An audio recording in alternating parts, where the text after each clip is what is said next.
It's been almost 2 years since the Spectrum Health location on Main Street in Buffalo was forced to close. Look at the damage here. All of this from the Christmas blizzard in 2022. We're told the winter storm burst water pipes in the building's fire suppression system, releasing more than 100,000 gallons of water through all 4 floors. Now, the inside is being completely restored.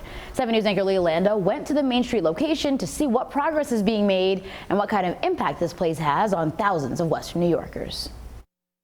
The window up on the top floor broke from the high winds and the blizzard. Spectrum Health offers a variety of services, including mental health and addiction counseling. So when its building at 1280 Main Street was badly damaged in the blizzard of 2022, it impacted thousands. And it broke 2 sprinkler heads. The CFO of Spectrum Health, Nick Jerome, tells me the storm damaged the entire building. Broke a 3/4 inch pipe and it flooded the building with 140,000 gallons of water. Spectrum Health's president and CEO, Cindy Volker, tells me they're still working to get more funding to cover the multi-million-dollar renovations. The expenses were way more than we thought initially. You serve how many people at this location alone, Spectrum Health?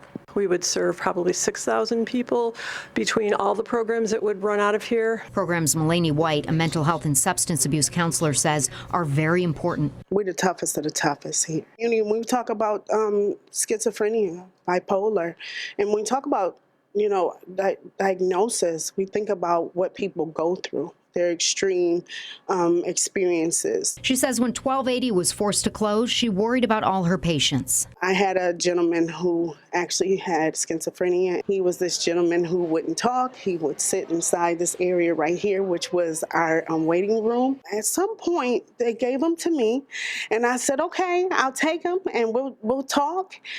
And I was calling him by a nickname.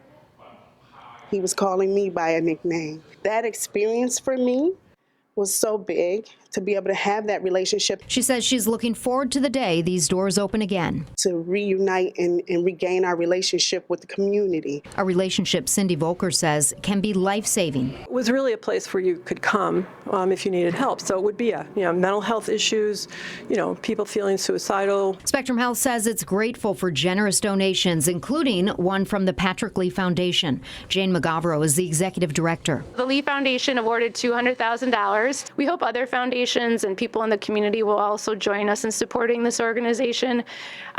Mental health needs are rising, and making sure that these providers have a safe and comfortable place to provide their services. Everything is going to be state of the art when we are done. Top of the line for all of our clients and employees. Leah Lando, 7 News.